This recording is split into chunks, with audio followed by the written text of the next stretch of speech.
Зохиолч Премчанд Шарлийн бүтээлэг. Овоохон үүдэн тушаа сүмэлзэн байгаа галын түлийн дэргэд эцэг хүү хоёр чив чимээгүйхэн сууж байлаа. Овооход залуу ихнэр бүдгийя няралах гэж зовж дарчилсаар байна. Байсгийгэд л бүдгийя үр өвдөхөм ойрдуу алдахад эцэг хүү хоёрын дотор пал хийн. Өвлийн шүн. Байгаль ертөнц анир чимээгийн дунд живж досхон тэр яараа ханхуй дуусан замхарчээ. За да хүү минь ээ. Энэ өнгөрн гэдгэнч гарцаагүй боллоо шүү. Гүй өдөржингөө чи гэрийн бараа харсангүй. Одоо нэг орж үзээд ирнэ байгаа. Гэж эцэг Гийсүг хэлэхэд загс. Үхэж залрах юм бол шалгахан цаашаа хараасаа билээ. Эргэж тойроод илэнцгээ хийдгийн гэж хүү маатхан уцаарлав. Гүй өрөө чи чинь яасан өрөвдөх сэтгэлгүй амтан бэ? Жил тойрон жаргац цэнгичгээд одоо болохоор ингэж итгэлийг нь тэслэн солиорч байдаг. Зовж дарчлахыг нь гар хөлөө саргнуулахыг нь харах зүрх алгаа гэж хүн цагаатхан үг хэлв. Угийн л эднийх туйлын доод зиндааны досхондоо их л нэр хүнд муутай айл юм. Эцэг Гийсү нэг өдөр ажил хийх шиг аятах юм бол 3 өдөр биеийн жилээ гаргах нь ёс. Харин хүү маатхав хагас цаг хөдлөх юм бол бүтэн цаг усан тамхис ороод суучдаг арчаага барсан залхуу амтан. Иймээс тэдэнд хаач ажил төрөл олддоггүй байв. Гэрт нь атга тариа бэлэн байвал түүнийг дуусгаас өмнө ажил хийнэ горд. Харин 2-3 хоног өсөөд ирэхийн үед Гийсү нь модон давирч мөчөр гişүү хугалж авчирна. Түүнийг нь маатхав сах дээр борлуулж жаахан мөнгө болгоно. Тэр мөнгөө дууссан дуустал хоёул хий дими үүгээр түүгээр тэнэж цаг нөхцөн. Тосгонд хийх ажил мунцсандаа бишээ. Тэр дундаа тариачны тосгон болохоор ажилсаг хүнд бол өчнөө хийх юм байлгүй яах вэ? Гэвч энэ хоёр залхууг хэрэгтэй цагт дуудаж ажил хийлгэсэн хүн нэгнийхээ ажлыг нийлж амжуулсныг нь за ёстой их юм гэж ботхоос өөр аргагүй болдгийм. Маатхав Гийсү хоёр гэлэн байсансан бол сайн үл дэвчээр хатуужлалын төлөөнөө сагал санвар сахих гэж бие зовоохгүй юмс. Энэ нь угаасаа эдний төрөлхийн чанар байлаа. Үгүй ер нь жигтэйх амьдралтай улс шүү. Овооход нь 3-4 шавар ваар савнаас өөр ямар ч ид хогшил гэх юм байсангүй. Навсархаа давааны өсөөр нүцгэн бие хаацаалах төдийл явцгаана. Энэ ертөнцийн бүхий л санаж сарвайх хүсэл бодлоос ангид юм. Амтны хараал барж аль муугаараа чичлүүлж зодуулж явахтаач эд санаа зовхгүй. Адаг сүлд нь амтан ах トゥ өгсөн юмаа эргүүлэн авна гэж ямар ч горьдлоггүй болсон болохоро аар сарах юм зүгтлүүлэгчээ аядна. Тариа ногоо боловсрох цагаар бусдын ногооны газраас жоохон төмс хулгайгаар ухаж авчирдаг юм. Тэгээд тэрнийгээ булж шараад хуурайлж орхино. 5-10 нишингээ авчирвал шүндэн шимчгэн. Ийхүү Гийсү Тэнгэрийн хишгээр ямартайч 60 насыг хэлээжээ. Ихэн хээр алаг бол хүүн шир алаг гэгчээр маатхавч гэсэн эцгээ өвчөж нэр нүрээ барахын хувьд эцгээсээ холоо давсан аж. Одоо ч гэсэн хоёулаа түүдгийн гэрэл суугаад айлын тарианы газраас хулгайлж авчирсан төмсөө нурманд булаад байж байна. Аав Гийсүгийн ихнэр талигач болоод утсан юмсанж. Харин хүү маатхав өнгөрсөн жил гэрэлсэн. Ирсэн цагаасаа л тэр эмэгтэй энэ айлыг айлын дайтай байлгах гэж борь бөхс хийлгүй өөд татаж эхэлжээ. Чухам тэр эмэгтэй ирснээс энэ хоёрын залхуу нь бүрж гаарснаар үл барам зүрч зүтгэх янзтай болж зарим хүн тэднээс ажил хийлгэх гэж дуудахад хөлсийн чамлах юм уу эсвэл 2 дахин илүү хацаг хөлс нэгтэг болсон юм. Сайхан эмэгтэй өнөөдөр төрхийн хүндрэлээр ам тавьж байхад энэ нэг юм үхэж тонлвоос тухтайхан шиг унтаж амрах юмсан гэж мань хоёр хүлээж байгаа бололтой юм. Гийсүү нурман дотроос төмс гаргаж хайслах зураа. Үгүй чи чинь явж үзээч дээ. Би насуу. Ямар шунхан янзтай байна, гэж хэлв. Гэвч үннийг хэлэхэд өвгөн гийсүү үгүй нэрээ.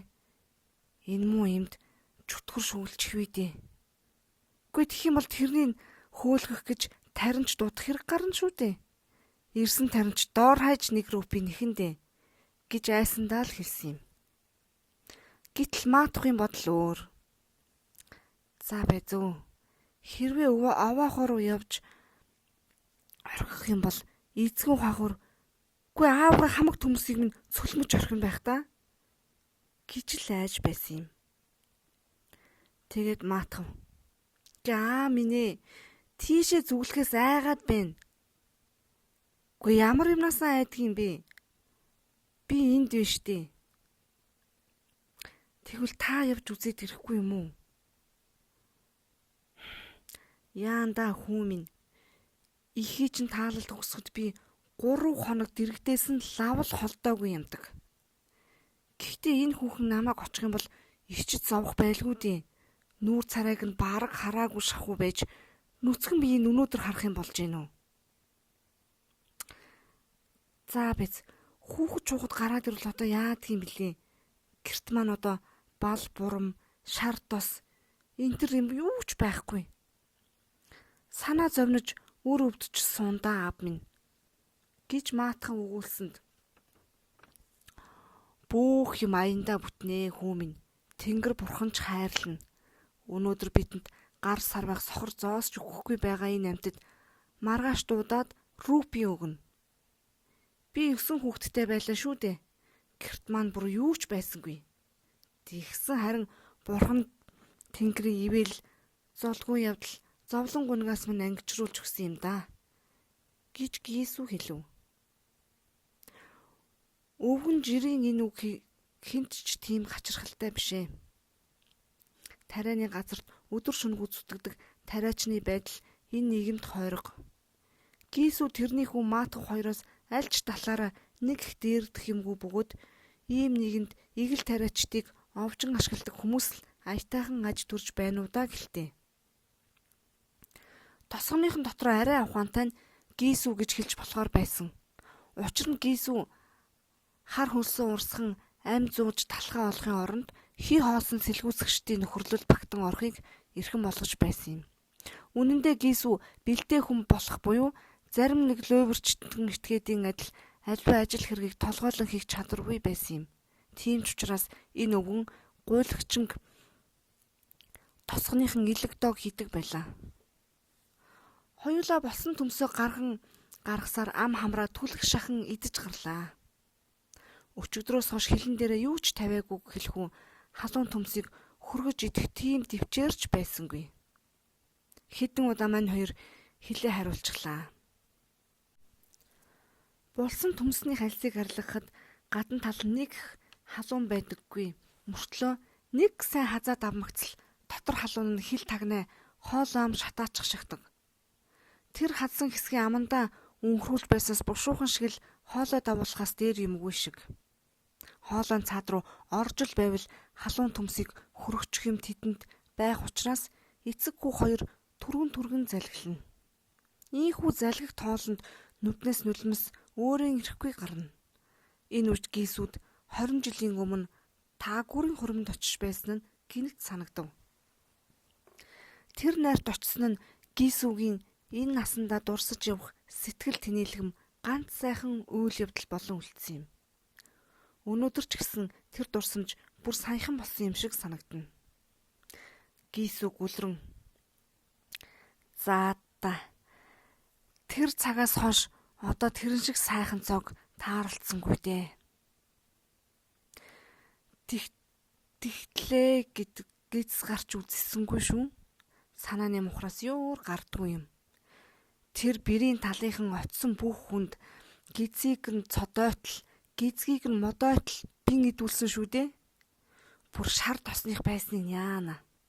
За тэгээд Амт, шимт, оруулдаг сүмс, дарсан ногоо, 3 төрлийн хатаасан ногоо.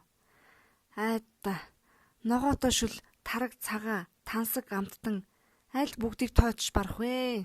Ямар сайхан амттай эдээ унтаа байсан гэж санана. Тэгээд нэг онцлог нь байна. Хорой, барай байхгүй. Юу л идэн ид. Хэдий чинээ захин дураараа. Цугласан хүмүүсийн хинж гэсэн ус суух зайгүй болтлоо ч гэсэн юмдаг. Хоол зөгч хав халуун хамар цоргим сайхан үнэртэй дугуй бялуу тавган дээр тавьж өгч байлаа. За одоо боллоо цадлаа гэдэл хүмүүс гараа тавган дээр тавьж татгалцах гэхэд заавал өгч байж салдаг байсан. Үгүй тэгээд надад тийм их тэнхээ хаана байх вүлээ дээ. Хөл дээрээ зогсоод хөдөлж чадахгүй байсан юм. Тэгээд бушуухан шиг л явж хүнжилтөө шургаж орсон юм да. Тэр таагүр тийм л гар татдаггүй өгөөмөр хүн байсан юм. Маатхав эсгийнхээ ярьсан энэ амттайхан яриаг сонсоод хорхоо хурч. За одоо бол бидэнд ёстой хинч тийм хоол өгөхгүй дээ. Хин тийм хоол долоолох дээ одоо цагт. Цаг ондоо болсон. Хөөрхий зайлвал. Үгүй одоо ч цөмөрөөл аривлж химэндэг болоод байгаа. Хурим найран дээр ч гэсэн их битгий үрээл гэдэг болч. Муу сайн баячууд. Ядуусаас мөнгө цаас шулдгийн бэж тэрнийг одоо хааш нь хийдэг байна. Та тэгэхэд доор хаяж 20 сан борцог идсэн байх та. 20-оор яаж тогтхов дээ хүү минь. За би тэнд ч очисон бол наа зах нь 50-ыг элбэг цохих байсан. За би сайн санахгүй байна. 50-аас бол бага идээгүй баха. Тэр үед би гэдэг хүн чинь чамайг дагуулхааргүй байсан юм чинь гэж Гисүү хэлв. Булсан төмсөө эдсний дараа хоёул жаахан ус залгилж унтарч байгаа түүдгийнхээ дэргэд самбай давуугаа нөмрөөд хөлөө гидсэнтэй нагаад унтаад өгчээ. Энэ үед тэр хоёрыг ажихнээ томоос том 2 авраг могой цагиргалаад хэвтэж байгаа юм шиг харагдаж байлаа. Тэгэхэд хөөрхий бүдгийя яалсоор л байлаа. Өглөө болж маатхав овоохын зүг очиж үзтэл хань нь өнгөрчгсөн байжээ. Тэр бүсгийн нүүрэн дээгүр ялаар шумуул дүнхнэлтэн үрд хөдөлгөөнгүй болсон нүд нь бүлтийхээрээ бүлтийчгсэн байв. Бүх бие зогтсон үнс тоосонд дарагдаж гүйцээд хөвлийдэх хүүхдэн ч хамт өнгөрчээ. Маатхав гүйж хараасаар Гисүүгийн дэргэд ирлээ. Дараа нь эцэг хүү хоёр чангаар орилж бахирч наан цаана болон хинхдэг цээжээ балбаж гарав. Саахалтынх нь энэ уйлаа майлаа нэг сонсон гүйлдэн ирж эртний заншил ёсоор хувь заяагүй явдлын уг шагийг ойлгуулахыг уртл болгожээ. Гэсэн ч уйлж унчих тийм их цаг зав гарсангүй. Гагцгүй бүрлээчин шарлыг шатаах мод цогцсыг бүтээх юмд санаа зовсгож эхэллээ. Бүрэгдийн үрэнд махгүй үлгэрээр эдний гэрт мөнгө цаас юу байх вэ? Эцэг хүү хоёр усан нүдэлсээр досхны заминдарын төчөв. Досхны заминдар мань хоёрын гаднах байдлыг хараад жигсэн зэвүүцдэг байсан төдийгүй урд хулгай зилгээ хийж бас хилэлцээд ажилтныг ирээгүй болохоор хідэн удаа жанчиж алганыхаа амтыг үзүүлчих байсан юм. За Гисүү юу болов доо? Уйлж унжаад байгаагийн учир юусан бilé? Чи ойрдооч үзэгдэхгүй байсан. Аргагүй юм бицтэй энэ тосхон суухгүй гэж бодож ивдэг болсон юм байгаа биз? Гэж тосхны заминдарын өгүүлжээ. Гисүү үлмэдэн сөхрөн унаж нүд дүүрэн нулимс мэлцүүлэн газрын эзэн минь ээ. Бидэнд их л золгүй явдал учирлаа. Энэ хүүгийн маань гэрийн хүн урч нь өнгөрчлөө. Хөөрхий минь гэж шүнжин тарчилсан. Гүй тэгээд бид хоёр чинь хоёулаа толгойн түвшсээр дэрэгдээс нь бүр холдож чадсангүй. Ийм тан, энэ тэргээд жаахан ямаач барж гүйцлээ. байдгал арга чаргаа барлаа. Гэхдээ тэгсэн тэр маань бидэнд зовлон гуниг учруулад ингээд явчих юм. Одоо би тэрт нэг бин ойртуулаад өгдөг ч хүнгүй боллоо. Газрын эзэн минь бүр сүрч гүйцлээ. Орон гэрч баларлаа. Тэгээд барлаг зарцтай нь болохоор таньгаа л гэж ирж байна. Танаас өрхөн тэрний шарлыг шатаахад туслах юм бэ. Бидний гар дээр нэг жаал зугаа юм байсан. Тэгээд бүгд л ийм тан гээд дууслаа. Газрын эзний ивэл сонирхол байсан цагт тэр нэг чандралх барих бүтгэн байлгүй дээ. Таньгаа байхад чинь өөр хэний хаалга руу зүглэх юм бэ гэж ирээд л түмэн зовлон тоочлоо. Хэдийгээр тосгоны газрын эзэн үр нэмгэнтэй хүн байсан боловч Гийсүүд царай өгөх юм бол хар хэрэг цагаанаар буцсантай өөрцгий болох байсан юм. Тэгээд бодож чи ч үнэн сэтгэлээсээ ирсэн байх та. Хилээд орх. Тийм биз дээ. Тонил эндээс далд ор. Ажил гараа дуутахад ирдэггүй юм бэжиж гинэт өнөөдөр юм гуйхаар баянчилж ирнэ гинэ чи. Ходрахгүй муу хоолны тулам өөдгөө новш чамайг гэж ууралсан боловч энэ уур хилэн залхаанд шидэглээ хар хил хатуу үгээр лантуудах боломжч байсангүй. Салхын төс болж дотроо занан зүгсээр 2 рупи гаргаж шидлээ. Гэхдээ хүний урманд санаа сэтгэлийн төвшөдөх ганц ч үг амнаасаа цухуулгасангүй. Бас хилээч харсангүй. Толгой дээрээс нь дарж байсан хүнд дарамтыг өнхрүүлчихсэн юм шиг санаа нь уужслаа. Досгоны ийм эрх мэтэлтэй хүн ийхүү 2 рупи өгч байхад худалдаа чин таагуур нар татгалзах зүйл хаана байх блэ? Гийсүүч гэсэн тосгоны газрын эзний нэрээр түрээ барихаа юу сантахав. Тэгээд л 2 нь 2, 4 нь 4-ийг өгсөөр нэг мэдхнээ Гийсүү ганцхан цагийн дотор элбэг 5 рупи хүрэх мөнгөтэй болчихсон юм байна. Энэ тэндээс түлээ мод талах тариач олж авлаа. Ингээд үдийн хэрд Гийсүү маатхан 2 шарлийн бүтээлэг олж авахаар зах руу явхад айл хөршийнхэн нь дамнуургийн хулс мод цуулж тайрах ажилд орлоо. Тосгоны уян сэтгэлд эмэгтэйчүүд уван цуван эрсгээж талигаачийн шарлын дэргэд түр саатан эмгэнлийн хитэн тусал нулимсч бас унгаад буццгаана. Зах дээр хурч ирээд Гийсүү хүүгээс асуулаа. За, талигаачийг чандралах мод түлээч одоо хүрэлцээтэй болоо үсттэй маатхва гэсэнд хүү. Яах вэ? Түлээж хүрэлцээтэй.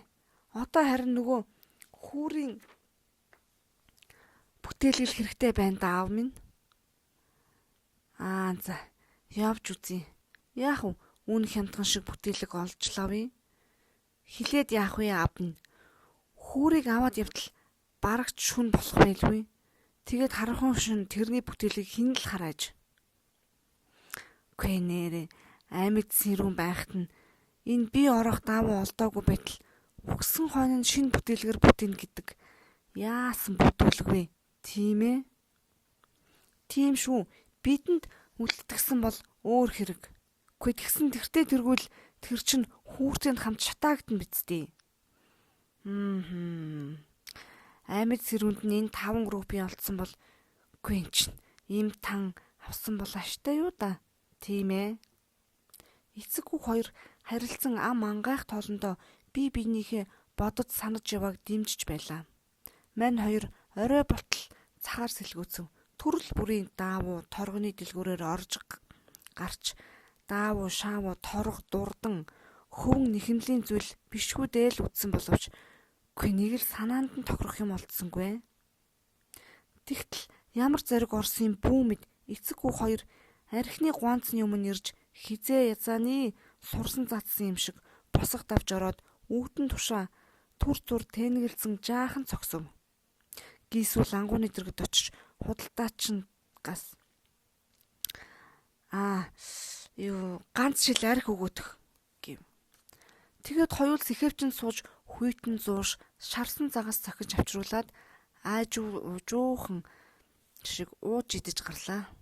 Гэвч хэдэн хундаг завсралгүй уусныхоо нь сүрхий халаад ирлээ. Ингэхэд байна. Хүссэн хүнийг бүтээлэхээр хучих ямар хэрэг байгаа юм бэ хүү минь? Үгүй тэгээд эн чинь эцсийн бүлэгт шатаад өнгөрөхөөс хойш ер нь юу л авдаг байлаа да гэж Гийсүү дахин баталгыг оруулдан хэлсэнд Маатхав тэнгэр өөдгөлийн харах нь Бурхан Тэнгэрийн өмнө ямар ч нүгэл хилэнц уйлдээгүй гэдгийг гэрчилж байна уу да гэлтэй. Хүмүүс байна. Энэ хурган нарт мянган рупи юундаа өгöd бидэг байна. ертөнцийн жамал юм байх та. Үгүй тэр өргөл өгдөг нь тэр деважинд хүрдэг ч юм уу хүрдэггүй ч юм уу. Ёстой хэн мэдлээ. Тийм ээ аваа. Гийсүү тэрнийг дэмжин энэ баянчууд ч нь байна. Хөрөнгө мөнгө гэдгийг одоо хийсэх юм байна шүү дээ. Хүмүн. Үгүй харин чи бит хоёрт ёстой хийсэх юм юу ч алга. Одоо тэгээд ааваа хүмүүст одоо юу гэж хэлэх юм? Өнөө шарил бүтээх юм чинь хаана байна гэд асуух л байх та. Гэж Маатхан асуухад Гийсүүгийн ам нь халж инээд алдан. Энэ бүс алдуураад мөнгөө гээчихжээ. Үгүй тэгээд явсан мөрөөрөө хичнээн яваад олсонгүй гэд би хэлчихнэ. Яад хүмүүс угаасаа итгэхгүй л байлгүй. Гэхдээ дахиад мөнгө өгчл таарна. Санамсаргүй учирсан хувь тавиландаа баярлснаас Маатхавч гэсэн инээж. Минь үнэхээр хувьтай амтан байжээ тэр зүлэг. Хүгсэн хонооч тэр цадтал идүүлж уулгадаг байх шүү. Шилтэй арх хэдийн тхий дундаасаа доошилсан байлаа. Гийсүүгийн шаардснаар Маатхав зэрэгэлдээ дэлгүрлөө гүйччихэд хоёр сэрбийн шарсан илэг бас бус амт оруулах хачир 70 модны навчин дээр тавьж авчирлаа. Архины дэлгүүрийн өмнөхөн байдаг мухлагаас юмсанж 1 рупи 50 песо нь ийхүү бас үргэж одоо хэдхэн песо л үлдлээ дээ. Энэ үед эцэггүй хоёр тун амирлангүй сууж байгаа нь бингээ идэж байгаа нь ойн шугын арслан барьж авсан ангаа зулгаахтай нэгэн адил харагдана. Хоёул бор ходоодоо бондойт л идэхтэй босож ирэх хариуцлагын тухай ам нээсэнгүй. Нэр төргүй явдлынхаа тухайд сэтгэл нь өчүүхэн ч зовсонгүй. Ирэх зүйлэн бодох сэтгэлгээ аль хэдийн тэд ялаад гарчихсан юм байжээ. Ёх гэж хорхоогоо давж авлаа. Гүй цаадах чинь деважинд очлгүй яадаг юм. Очно гэж Гийсүү өгүүлсэнд Маатхав эцэгтэйгээ санал нийлж гүнээ биширсэн дүр үзүүлэн толгоогоо бүхэлгэн би ч гэсэн тийм бодолтой байна. Эзэн Тэнгэр минь та хүмүүсийн зүрхэн төхнүүд санааг далдаас мэддэг шүү дээ. Тэрнийг деважингийн оронд залж авчраарай гэж бид чинь зүрхнээс сүгдэн гуйж байна. Насан туршаатаач амсаагүй хоолунд өнөөдөр бидэнд таарлаа гэж хэлв. Гэтэл түүний санаанд хоромхон зур нэг сэжиг төрж. Үгүй аав минь ээ. Ингэхэд бид ч гэсэн хожмын нэгэн өдөр деважинд очихгүй гэж үү? Гэсэнд хүүгийнхээ энэ гинэн асуултанд Гийсүү ямар ч хариу өгсөнгүй. Учир нь Гийсүү деважингийн тухай бодхоос өмнө энэ наз жаргалдаа саад тутгар нэлзайхгүй хүссэн юм. Үгүй ер нь тэгээд чи надад биеийг хаацайлах бүтээлгийн юм яагаад өгөөгүй юм бэ гэж тэр биднээс асуухгүй гэж үү дээ. Хожмын нэг өдөр асуувал юу гэж хэлэх вүлээ аав минь? Чиний наад мангуу толгой чинь тэр үед юу өчгөө мэднэ гэж Гийсүү ууртай хэлв. Үгүй аав минь ээ. Тэр бол заавал асууж таарна гэж Маатхав зүтгэв.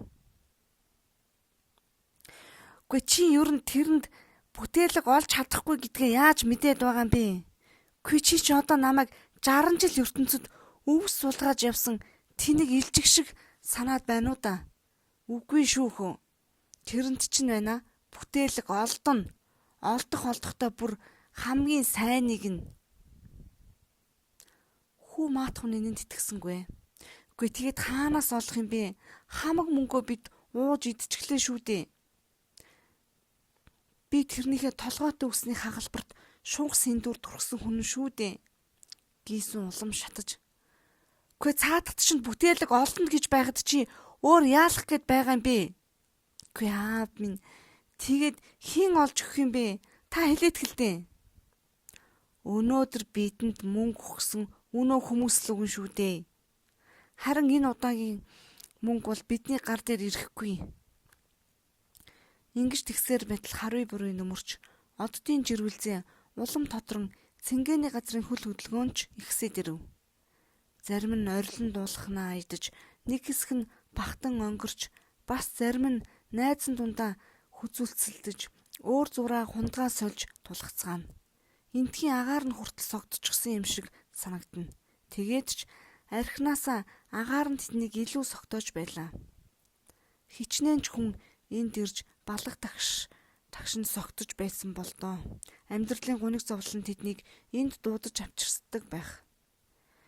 Тэд тухайн алцтлаа ууж үхэгсэхээ төрч болов умартдаг биз. Идүүгээ эцэггүй хоёр ийхүү цэнгэлээсээ хагацхгүй тулд архиа баг багаар нь шимд суулаа. Бүхний харц мань хоёрын зүг хандсан байлаа. Хичнээн ч бүх зүрхтэй эмбтэй дахиад нэг бүтэн шил арх дундаа орлоо. Гидсээ цодойтл идээд маатхав үлдсэн бинтээ тавгаа авч хаалган тушаа зогсоод үлэн нүдээр хүмүүсийг царайчлан харж байсан нэгэн гуйлагч руу сарвав. Ийхүү маатхав амьдралдаа анх удаа өөрийнхөө гараар хүнд юм хайрлахын сайн сайхан омог бахархлыг мэдэрчээ. Аав нь аваад яваа цүмийн ид. Тэгээд сайн залбираарай. Нэг маань ингээд талигаач боллоо. Энэ тэрний маань буян юм шүү.